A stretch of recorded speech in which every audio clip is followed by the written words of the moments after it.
అందరికీ నమస్కారం. భూటాన్ యాత్ర స్పెషల్ ఎపిసోడ్‌కి స్వాగతం. మరి భూటాన్ యాత్ర గురించి ఎన్నో వివరాలను తెలియచేయడానికి ఈరోజు మనతో పాటు ఉన్నారు.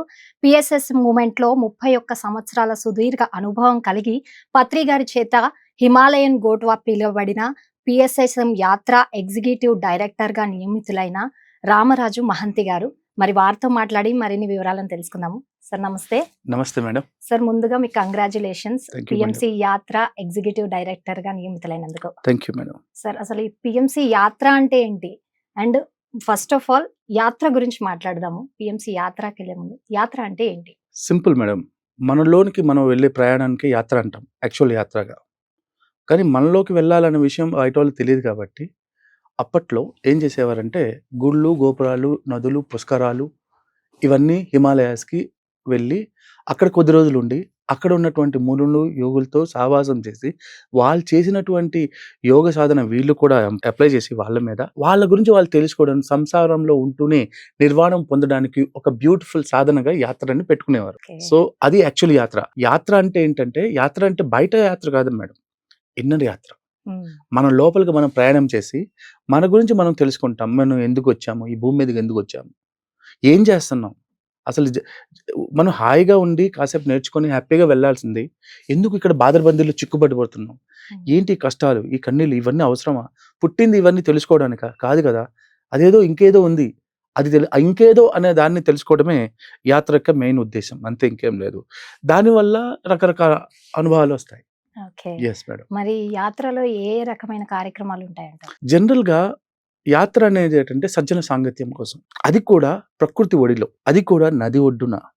హ్మ్. అది కూడా ఒక కొండ అంచున.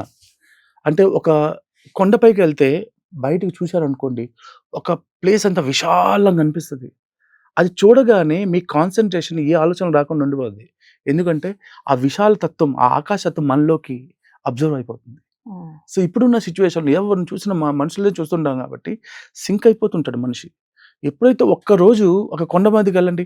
ఒక పచ్చని చెట్లలో ఒక కొండ మీదకి ఎక్కుతూ ఆ లోతైనటువంటి అది ఎలా ఉంటదంటే నేచర్ యొక్క మెయిన్ కాన్సెప్ట్ ఏంటంటే మనలో సరికానిది అది లాగేసుకుంటది మేడం. ఓకే. మన ఫిజికల్ బాడీలో అవ్వచ్చు, మెంటల్ బాడీలో అవ్వచ్చు, ఎమోషనల్ బాడీలో అవ్వచ్చు, స్పిరిచువల్ బాడీలో అవ్వచ్చు. మన లోపల ఏదైతే సరికాని ఆలోచనలున్నాయో, అది నెమ్మదిగా అది సరి చేయడం మొదలుపెడతది. దాన్ని నీట్‌గా సరిచేస్తది. ఆ యాత్ర యొక్క మెయిన్ ఉద్దేశ్యం అది. ఎందుకంటే, ఆ నదిలో స్నానం చేస్తాం. ఆ నది ఏంటి? రకరకాల కొండలు, గట్టుల్లో రకరకాల మూలికలతో కూడినటువంటి ఆ సారంతో పాటు ప్రయాణించి అది వచ్చిన చోట మనం స్నానం చేసామనుకోండి, బాడీ ఎంత చక్కగా హీల్ అవుతది. హ్మ్. అవునా? దానివల్ల మనం ఫిజికల్‌గా సెట్ అవుతాం. ఎప్పుడైతే బాడీ లోపలికెళ్తుందో ఆ బ్లడ్‌లోకెళ్ళి మన మైండ్ కూడా ఆలోచన పద్ధతి మారుతది. ఓకే. మైండ్ మారడం వల్ల, ఫిజికల్ బాడీ మారడం వల్ల మనము ఏది సరికానిదో, ఇన్నాళ్ళు ఎందుకు అలా చేశాము, ఇంత ఏం పోగొట్టుకున్నాం మనం అక్కడ తెలుస్తుంది. సో, దాన్ని రైట్. మనం ఇంప్లిమెంట్ చేస్తాం. హ్మ్. అక్కడ ఉన్నటువంటి యోగులతో, మునులతో సజ్జన సాగంతం చేసి అంటే మన బాడీని ముందు నేర్చుకోవాలంటే మన మైండ్‌ని ఎంప్టీ చేయాలి ఫస్ట్. ఆల్రెడీ చెత్త చెదారం ఇక్కడ నుంచి వెళ్ళుంటాం కదా! అవంతా రిమూవ్ చేయాలంటే ఈ నేచర్ మనకేం చేస్తుందంటే నీట్‌గా తీసి పెడతది. హ్మ్. మైండ్‌ని ప్రశాంతంగా ఉంచుతది. ప్రశాంతంగా ఉన్న మనిషే కదా అది గ్రహిస్తది. అవును. ప్రశాంతత లేని వాడికి ఇంకా ఏం గ్రహిస్తాడు కదా! రైట్. అందుకోసం యాత్ర చేయాలి. అయితే మరి ఇంకా ఏమేం లాభాలుంటాయంటారు ఈ యాత్ర చేయడం వల్ల? యాత్ర చేయడం వల్ల ముందు ఫిజికల్‌గా బావుంటాం. మెంటల్‌గా బావుంటాం. స్పిరిచువల్‌గా బావుంటాం. ఏదైతే మనకి సరికాని ఆలోచనలున్నాయో, ఆ సరికాని ఆలోచనలని పోయి, మనకి సరైన ఆలోచనలు మాత్రమే మన దగ్గరుంటాయి. మనకి అవసరమైన ఆలోచనలు ఇప్పుడు ఒక సర్వేలో ఏం చెప్తున్నారంటే మేడం, మనకి 100కి 99% పక్కనోడిది, అవతలోడిది, పైవోడిది, పక్కన జాబ్ చేసేవాడిది, ఎదురింటి జాబ్ చేసేవాడిది, వాడి మైండ్ సెట్‌లో ఉన్నటువంటి ఆలోచనలను చుట్టే మనం తిరుగుతుంటాం. మన ఆలోచన మన గురించి మనం ఎప్పుడు ఆలోచించాం. మన గురించి మనం గాని 10% ఆలోచించినా మనం ఎప్పుడో బిల్ గేట్స్ అయిపోతాం. హ్మ్. తెలుసా మీకు? ఈ సర్వే మేడం. రైట్. ఇప్పుడు అది కూడాను నిన్న ఆలోచించింది ఈరోజు ఆలోచిస్తాం. ఈరోజు ఆలోచించిందే ఎల్లుండి ఆలోచిస్తాం. అలా సంవత్సరం పొడవునా మళ్ళా కొత్తదనం ఎక్కడా ఉండదు. Hmm. Same pattern, same stereotyped mind. Recorder లాగా మన మైండ్ ఉంటుంది. దాన్ని బ్రేక్ చేస్తాం మేడం. రైట్. ఎప్పుడైతే దాన్ని బ్రేక్ చేస్తామో, మనం ఆటోమేటిక్‌గా మనం ఎప్పుడైతే నేచర్‌లోకి వెళ్తామో యాత్రకు, మన రైట్ బ్రెయిన్ ఫంక్షనాలిటీ ఎందుకంటే చెత్తంతా పోద్ది.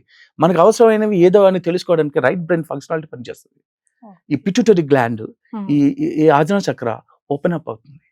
సో మనకి ఏదైతే ఇప్పుడు రైట్ బ్రెయిన్ మనం 100కి మన బ్రెయిన్లో 3 to 4% మాత్రమే వాడతాం. కానీ ఒక సైంటిస్ట్ అయిన వాడు ఒక 8-10% వాడతాడు. 8-10 వాడితేనే సైంటిస్ట్ అయ్యాడు. కానీ 100% వాడేవాడు ఒక యోగి మాత్రమే. సో ఆ బ్రెయిన్ అవి మనం వాడతాం. అందుకే మన పాస్ట్ లైఫ్స్, రకరకాల టెలిపతిక్, ఆస్ట్రల్ ట్రావెలింగ్ ఇవన్నీ ఎంతెంతో సబ్జెక్ట్ ఉంది అసలు. సో మనం రైట్ బ్రెయిన్ మన ఫంక్షనాలిటీ పెరుగుతుంది. అంటే మన క్రియేటివిటీ పెరుగుతుంది. క్రియేటివిటీ పెరిగితే మనలో అక్కడ మన 2 గ్రంథులు మెలటోనిన్, సెరటోనిన్ అవి ఎందుకంటే మన సంతోషకరంగా హ్యాపీ హార్మోన్స్ అంటారు దాన్ని. అవి రిలీజ్ అవ్వడం మొదలు పెడుతుంది. సో ఆటోమేటిక్గా మనం హ్యాపీగా ఉంటాం. Right sir. సో ఆ ప్యాటర్న్ ఎప్పుడైతే బ్రేక్ ద రొటీన్ ఎప్పుడైతే చేస్తామో ఆ 10 డేస్లో ఒక 5 డేస్లో ఆ హిమాలయస్లో కానీ ఎక్కడైనా నదుల్లో కానీ కొండల్లో కానీ ఇవి జరుగుతుంది నేచర్గా. నేచర్ చేసే హీలింగ్ ప్రాసెస్ ఇది. ఎన్ని లాభాలు. లాభాల గురించి చాలా చక్కగా చెప్పారు. అయితే మరి పిఎంసి యాత్ర ప్రారంభించడానికి ముఖ్య ఉద్దేశం ఏంటంటే మేడం ఇప్పుడు ఉన్న సిచ్యువేషన్లో మనం నేను గత 30 సంవత్సరాలుగా నేను యాత్రలు వేస్తుంటాను.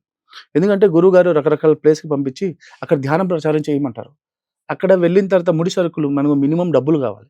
గురువుగారు ఒక డేట్ ఇస్తారు ఒక 3 నెలల ముందే. ఇచ్చిన తర్వాత దాన్ని సర్వే అవ్వాలి. అప్పుడు మేమేం చేసామంటే ఆ చుట్టుపక్కల ఉన్నటువంటి బ్యూటిఫుల్ ప్లేసెస్, ఒక అద్భుతమైన ప్లేస్లు అన్నీ సేకరించి అప్పుడు మేమందరికీ మన గ్రూప్లో పెట్టేవాళ్ళం. అది చూడడానికి చాలామంది వచ్చేవారు. సో వాళ్ళు వచ్చిన దాంట్లో అందులో ఒక ₹5 మిగిలించి ఆ డబ్బులతో గురువుగారు ప్రోగ్రామ్ చేసేవాళ్ళం. అక్కడ ర్యాలీలు చేయించి ఇదొకటి. సో ఆ విధంగా ₹10 వస్తే ఆ విధంగా అక్కడ ధ్యాన ప్రచారం జరిగి అక్కడ చుట్టుపక్కల మార్పులు జరిగేది. సో ఈ విధంగా అలా కంటిన్యూ చేస్తూ ఉన్నాం. సో అలాగా ఒక ఎట్లా అంటే ఇష్టం వచ్చినట్లు పెట్టేవాళ్ళం అన్ని రకాలుగా. కానీ వచ్చే వాళ్ళకి కొత్త వాళ్ళకి అట్రాక్ట్ అవ్వాలంటే ఒక కంపెనీ అవసరం, ఒక నమ్మకం అవసరం, ఒక సర్టిఫైడ్ అవసరం. అంతే కదా మేడం.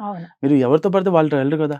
ఆ సర్టిఫికేషన్ కోసం ఒక యాత్ర ఏంటంటే ఒక మనిషి వచ్చిన దగ్గర నుంచి మళ్ళీ వెళ్ళే వరకు ఒక ప్రతిదీ ప్రోటోకాల్ ఉంటుంది. దానికి డైరెక్టర్స్ ఉన్నారు. అంటే మనం ఇండివిజువల్గా ఆలోచించడానికి లేదు. అందులో వచ్చిన ప్రతి యాత్రికుడికి ఎలా చూసుకోవాలనేది ఇవన్నీ కండిషన్స్ అన్నమాట. అది ఇష్టం వచ్చిన మనమే ఇండివిజువల్గా వేసామనుకోండి, అది ఎలా వచ్చినా ఎలాంటి సిచ్యువేషన్ ఎవరికి ప్రాబ్లం వచ్చినా దానికి ఎవరు సమాధానం తీసుకోరు. కానీ యాత్ర పెట్టడం వల్ల కొత్త వాళ్ళని అట్రాక్ట్ చేస్తూ కొత్త ధ్యానం ఇందులోకి వస్తారు. అంటే ధ్యానం తెలియకపోయినా వస్తారు. మన ద్వారా 7 రోజుల్లో జరుగుతున్నటువంటి ఆ గ్రూప్ సజ్జన సాంగత్యం, ఈ రకరకాల అనుభవాలు, ధ్యానాల వల్ల వాళ్ళు ఒక మార్పు జరిగి వాళ్ళు కూడా మెడిటేషన్‌గా తయారవుతారు. సో ఆ విధంగా అందుకోసమని కంపెనీ పెట్టాల్సి వచ్చింది. ఓకే. Right sir. అయితే మరి ఇప్పుడు మనం భూటాన్ గురించి మాట్లాడాం. భూటాన్ యాత్ర అసలు భూటాన్నే ఎందుకు ఎంచుకున్నారు? మీరు అసలు అక్కడికి వెళ్ళారా?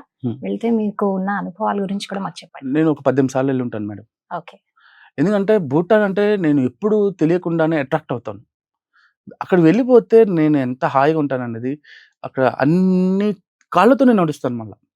కాళ్ళతో నడిచి అలా ఎన్ని తిరిగానంటే సిక్కింలో ఒకసారి అలాగే ఒక 4 డిస్ట్రిక్ట్‌లు ఉన్నాయి మేడం సిక్కిం రాష్ట్రంలో. ఆ 4 కాలి నడకనే నడిచాను. ఈ విషయం తెలిసే పత్రి గారు అప్పుడు నాకు హిమాలయన్ గోట్ అని ఒక బిరుదిచ్చారు. "ఇక్కడ నుంచి నువ్వు హిమాలయన్ గోట్ రా. ఇప్పుడు నువ్వు ఒంటరిగా నేను తిరిగేసేవాడిని. ఇక్కడ నుంచి నువ్వైనా టూర్‌కెళ్తే 10 మందిని తీసుకొనెళ్ళు." సో ఆ విధంగా నేను భూటాన్ కూడా వెళ్ళడం జరిగింది. భూటాన్ అనేది జనరల్‌గా ఇప్పుడు మన దేశం యొక్క గొప్పతనం ఎలా తెలుస్తది? మన జీడీపీ అంతే కదా! ఒక దేశం యొక్క మార్కెట్ వాల్యూ బట్టే కదా దానికి. కానీ భూటాన్ అలా అనదు. మాకు డబ్బుతో సంబంధం లేదు. ఎంత హ్యాపీగా ఉన్నాము అనేది ఇది మా దేశం యొక్క ప్రత్యేకత అంటది. కొలమానం అంటే వాళ్ళు హ్యాపీగా లివ్ చేస్తారు. హ్యాపీగా మెడిటేషన్ చేసుకుంటారు. హ్యాపీగా అసలు ఆర్గానిక్ కంట్రీ అన్నమాట. అందులో ఎటువంటి పెస్టిసైడ్ వాడరు. సో ఎంత బ్యూటిఫుల్ అంటే ఆహ్లాదకరంగా ఎవరితో గొడవలు పెట్టుకోరు. చక్కగా చుట్టూ మొనాస్ట్రీలే. అందరూ బౌద్ధ సన్యాసులు ఉంటారు. ఎంత అందంగా ఉంటదంటే మనం ఆడుకోవడానికి మనం అసలు ఇది కదా మన ప్రపంచం, ఇది కదా నా లైఫ్ అంటూ అక్కడికెళ్ళి నేను మైమరిచిపోయేవాడిని. అలా సంవత్సరాల తరబడి కొద్ది రోజులు అక్కడ మళ్ళీ ఏంటంటే మామూలు వాళ్ళు కాదండి. అక్కడ ఒక ఆధ్యాత్మిక ప్రదేశం అండి. అక్కడ సాధన చేయడానికి మన పరమ గురువులు, మన గురువుగారు, మన పత్రి గారి యొక్క గురువుగారు సదానంద యోగి గారు, వాళ్ళ గురువుగారు ఏం చేశారంటే ఆయన అరేబియన్ కంట్రీలో ఉన్నప్పుడు చిన్న పిల్లప్పుడు వచ్చినప్పుడు 4th స్టాండర్డ్, 5th స్టాండర్డ్‌లో టైంలో నాతో పాటు వస్తావా నాయనా అంటే, వస్తానంటే చాలు వాళ్ళ ఇంట్లో వాళ్ళతో మాట్లాడి మీ పిల్లని నాకు అప్పచెప్పండి. నేను అనుకోని కాళ్ళకి లేపనం రాస్తే అరేబియా ఎక్కడ భూటాన్‌లో తేలుతారట. అక్కడ ప్రాక్టీస్ చేశారు. అక్కడ ఆయనకి స్పిరిచువాలిటీకి టచ్ వచ్చింది. సో దాని తర్వాత అదొక పెద్ద స్టోరీ మన గురువుగారిది. సో మన పిఎస్ఎస్ఎంకి మూలం అక్కడ ఉంది మేడం. అక్కడ మన మెయిన్ బీజం. 2 మనం ఎన్నో కథలుగా చదివాము. ఒక 8వ శతాబ్దంలో జరిగినటువంటి ఒక గ్రేట్ మాస్టర్ బుద్ధిస్ట్ మాంక్ మిలారేపా గురించి. మిలారేపా జీవితం ఒక అద్భుతం. ఆయన కట్టినటువంటి ఒక దేవాలయం మార్పా గారి యొక్క ఆయన యొక్క కర్మలు దగ్ధం చేసుకోవడానికి ఒక ప్రాసెస్‌లో ఆయన కట్టిన ఒక దేవాలయం. ఎంత అద్భుతమైన ఎనర్జీ ఉంటుందంటే అక్కడికెళ్ళి ఎనర్జీ ధ్యానం చేయడం. తరువాత టైగర్ నెస్ట్. సో ఇవన్నీ నాకు చూస్తే కడుపు నిండిపోయేదండి. అంటే ఇవన్నీ అక్కడ ప్రధాన మెయిన్ ఆకర్షణీయ. ఆకర్షణ. రైట్. ఆకర్షణ అంటే ఎవరైతే సాధకులున్నారో వాళ్ళకి ఇంకా కొంచెం ఉత్తేజితమవుతుందనమాట. వాళ్ళ ప్రాక్టీస్‌కి చాలా దోహదపడుతుంది. సో అందుకోసమని నేను ఇన్ని సార్లు వెళ్ళిపోయేవాడిని ఎందుకంటే అక్కడికి వెళ్ళడానికి మనకు వీసా అవసరం లేదు. ఓకే. కేవలం మనకు ఓటర్ ఐడీ ఉంటే సరిపోతుంది. ఓకే. లేకపోతే పాస్‌పోర్ట్ అవసరం. పాస్‌పోర్ట్ అంతే. ఇంకా ఎందుకంటే కాకపోతే ఒక ఒక రూ. 1,200 ఈ మధ్యన పెట్టారు.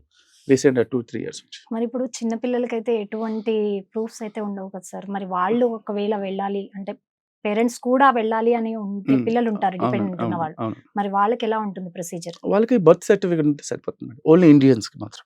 ఓకే. ఓన్లీ బర్త్ సర్టిఫికేట్ ద్వారా మనం ఎంట్రీ అవ్వచ్చు.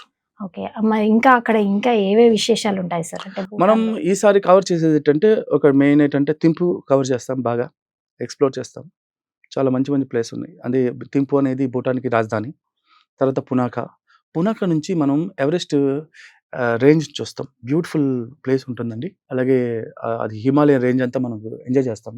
తర్వాత పారోలో ఏంటంటే టైగర్ నెస్ట్, పద్మసంభవుడు ధ్యానం చేసినటువంటి ఒక గుహలో ధ్యానం చేస్తాం. రిమైనింగ్ ప్లేస్‌లన్నీ బుద్ధిస్ట్ మానిస్ట్రీస్ అన్ని చూసి అన్నీ వస్తాం మేడం. ఓకే. ఈ 3 ప్లేసెస్ మెయిన్‌గా మనం టార్గెట్ పెట్టాం. ఓకే. అలాగే ఒకరోజు అక్కడ మనుషులందరూ ఎంత హ్యాపీగా ఉంటారంటే మేడం, వాళ్ళతో మనం కొద్ది రోజులు తిరిగితే మనకు అర్థమైపోతుంది మనం ఎలా ఉండాలనేది. అక్కడ ముఖ్య ఉద్దేశ్యం అదే. ఓకే. మనలో ఒక సైలెన్స్ అనేది డెవలప్ అవుతుంది. యెస్. ఓకే. ఒకవేళ ఇప్పుడు మీరు చెప్పిన పాయింట్స్ అన్ని కన్సిడర్ చేసి వెళ్ళాలి అనుకుంటే వాళ్ళు ఎవరిని సంప్రదించాలంటారు? సంప్రదించడానికి మాకు మా మేనేజింగ్ డైరెక్టర్ కాశీనా ఆనంద్ ప్రసాద్ గారు ఉన్నారు. నేను ఎగ్జిక్యూటివ్ డైరెక్టర్ ఉన్నాను. పులి రామ్మోహన్ రావు గారు డైరెక్టర్‌గా ఉన్నారు. సో ఇక్కడ స్క్రీన్‌లో కనబడుతున్నటువంటి ఒక నంబర్‌కి అందులో డయల్ చేస్తే డెఫినిట్‌గా వాళ్ళు ఈ ముగ్గురులో మేము ఎవరో ఒకరు అందుబాటులో ఉంటాం ఎప్పుడు కూడా. ఓకే. రిమైనింగ్ డీటెయిల్స్ అన్ని ఫోన్ కాల్ ద్వారా ఫోన్ మనకు కాల్స్, అన్ని ఫోన్ అవైలబుల్ కాల్స్, ఉంటాయి. వాట్సాప్‌లో అన్నీ. ఓకే. ఓకే. బట్ రిజిస్టర్ చేసుకోవాలంటే చాలా తక్కువ రోజులున్నాయి. హ్మ్.